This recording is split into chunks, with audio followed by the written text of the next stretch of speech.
Dear students, आज का हमारा टॉपिक है स्क्यूनेस, विषमता। विषमता क्या होती है, इसको आज हम अच्छे से समझने का प्रयास करते हैं। कोई एक सांख्यिकी माप श्रेणी की सभी विशेषताओं को प्रदर्शित करने में असमर्थ है। माध्य जहाँ केंद्रीय प्रवृत्ति को बताता है, वहाँ अपकिरण के माप केंद्रीय प्रवृत्ति से श्रेणी के पदों की विचलनता को प्रकट करते हैं। परंतु श्रेणी का स्वरूप कैसा है, यानी कि उसकी शेप कैसी है, अर्थात पदों का वितरण सममितीय अथवा असममितीय है, इसका ज्ञान विषमता के माप के द्वारा ही संभव हो पाता है।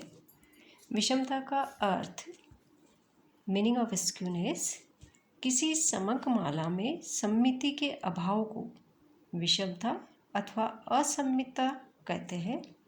अर्थात किसी वितरण में सममिति से दूर हटने की प्रवृत्ति विषमता कहलाती है।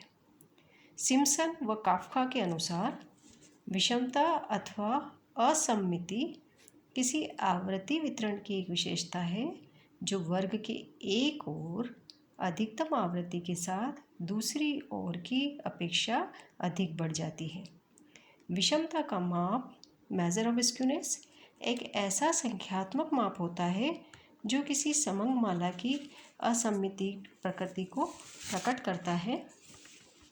अब हम देखते हैं टेस्ट ऑफ स्क्यूनेस, विषमता की जांच कैसे की जाती है। यदि किसी श्रेणी में मध्य का, समांतर माध्य और बहुलक का मूल्य समान होता है तो वहाँ विषमता नहीं होती है। इन तीन माध्यों के मूल्यों में जितना अधिक अंतर होगा वहाँ विषमता उतनी ही अधिक होगी। यदि माध्य, मध्यिका या बहुलक से लिए गए धनात्मक विचलनों का योग ऋणात्मक विचलनों के बराबर होता है तो विषमता नहीं होती है। दोनों विचलनों के अंतर की मात्रा पर विषमता निर्भर करती है। यदि बहुलक के दोनों ओर की आवृत्तियों का योग बराबर होता है तो विषमता नहीं होती है। यदि मध्यिका से प्रथम चतुर्थक और तृतीय चतुर्थक का अंतर बराबर हो तो विषमता नहीं होती है। विषमता के माप समझते हैं अब हम।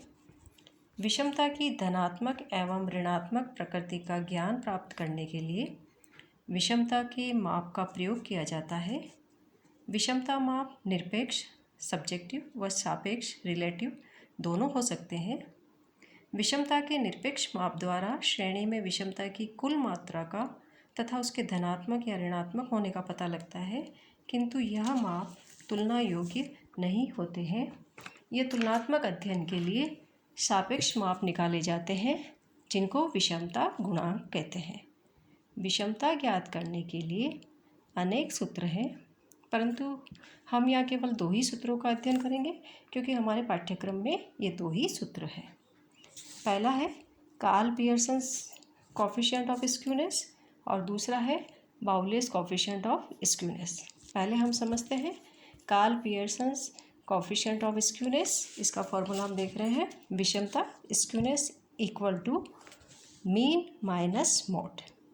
Coefficient of skewness, the sign of skewness J equal to mean minus mode divide by S D. दूसरी सिचुएशन हम देख रहे हैं, यदि बहुलक स्पष्ट न हो, यदि मोड स्पष्ट न हो तो कार्ल पियर्सन का निम्न वैकल्पिक सूत्र प्रयोग किया जाता है, skewness equal to 3 mean minus median. Coefficient of skewness equal to 3 mean minus median divided by S D.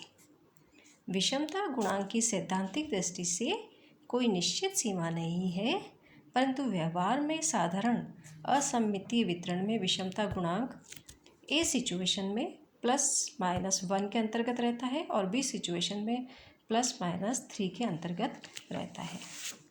दूसरा फॉर्मूला है विषमता गुणांक, बाउले का विषमता गुणांक, स्क्यूनेस इक्वल टू तृतीय चतुर्थक माइनस माध्य का माइनस प्रथम चतुर्थक इक्वल टू विषमता गुणांक देख रहे हैं हम बाउले का Q3 + Q1 - 2m। विषमता गुणांक बाउले का JQ equal to Q3 + Q1 -2m divide by Q3 minus Q1। इस विषमता गुणांक का मान -1 और +1 के बीच में होता है। अब हम व्यक्तिगत श्रेणी में विषमता की गणना कैसे की जाती है उसको एक उदाहरण के माध्यम से समझते हैं। यहाँ पर हमें कहा गया है निम्न समंकों से कार्ल पियर्सन विषमता तथा विषमता गुणांक की गणना कीजिए। इंडिविजुअल सीरीज है, क्रम संख्या दे रखी है, प्राप्तांक है। यहाँ पर हम सबसे पहले कार्ल पियर्सन की ए सिचुएशन वाले फॉर्मूले को देखेंगे। Skewness equal to mean minus mode. पहले सीरीज़ में हम मोड जानने का प्रयास करेंगे। सीरीज़ में हम देख रहे हैं कि हमें मोड कहीं भी नज़र नहीं आ रहा, क्योंकि जो मोड की डेफिनेशन है वो ये कहती है कि श्रेणी में सबसे अधिक बार आने वाला पद बहुलक होता है। यहाँ पर कोई भी पद एक से अधिक बार नहीं आया है, तो अब हम यहाँ कार्ल पियर्सन का वैकल्पिक सूत्र प्रयोग करेंगे, जिसमें हम करेंगे मीन माइनस मीडियन, है ना। तो वहाँ पर अब हमें मीडियन का सहारा लेना पड़ेगा। तो हमें अब इन जो भी ये आइटम्स हैं, ये वैल्यू ऑफ आइटम है, इनका अरेंजमेंट करना पड़ेगा। और अरेंजमेंट जैसा कि आप पढ़ चुके हो, मीडियन के अंतर्गत हम क्या करते हैं, असेंडिंग करते हैं, यानी छोटे पद मूल्य से शुरू करते हुए बड़े पद मूल्यों की ओर। और इसके साथ ही हमें SD निकालना होगा, मीन भी ज्ञात करना पड़ेगा। उस हिसाब से हमने इसके कॉलम बना लिए हैं। पहला सीरियल नंबर है, दूसरा मार्क्स है, तीसरा कॉलम है डेविएशन फ्रॉम मीन है, और लास्ट कॉलम में स्क्वायर ऑफ डेविएशन है। अरेंजमेंट कर दिया है हमने। सबसे लोएस्ट वैल्यू पहले लिखी है 0, उसके बाद में 10, फिर उसके बाद 15, 30, 45, 55, 60, 75 और 88। अब हम पहले मीन लेंगे। यहाँ पर सिग्मा एक्स कर रहे हैं, मार्क्स का हमने टोटल कर दिया है, 378 आया है, और n हमारे पास में 9 है। तो x bar equal to sigma x divided by n। Sigma x का टोटल आया है हमारे पास में 378। 378 डिवाइड बाय 9 किया है तो x बार 42 आया है।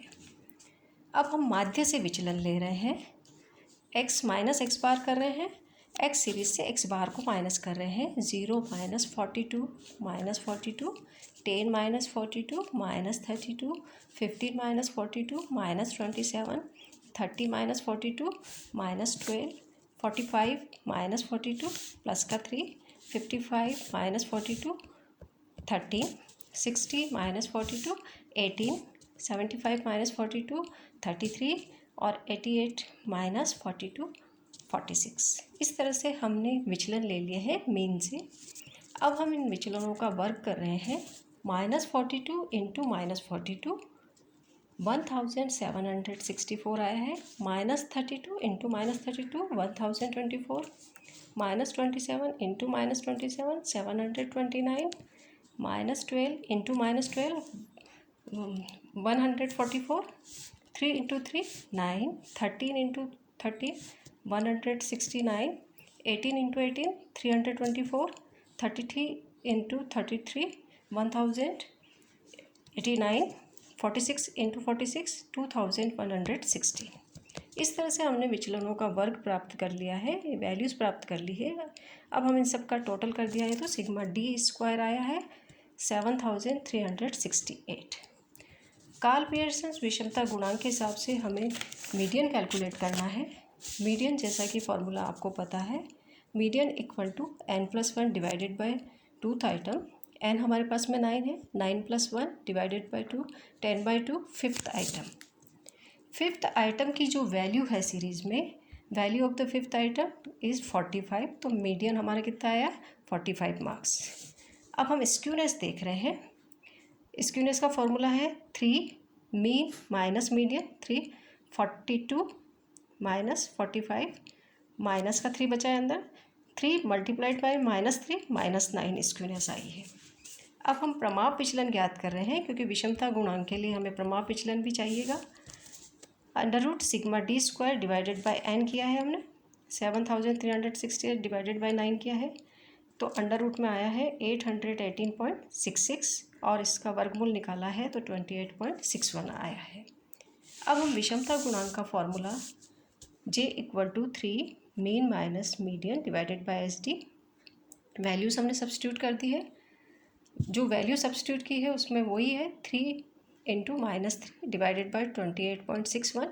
3 से 3 को मल्टीप्लाइड किया है तो -9 आया है, और उसको 28.61 से डिवाइड किया है तो -0.31 आया है। इस प्रकार से हमने आज कार्ल पियर्सन का विषमता गुणांक और विषमता क्या होती है उसको समझा। धन्यवाद।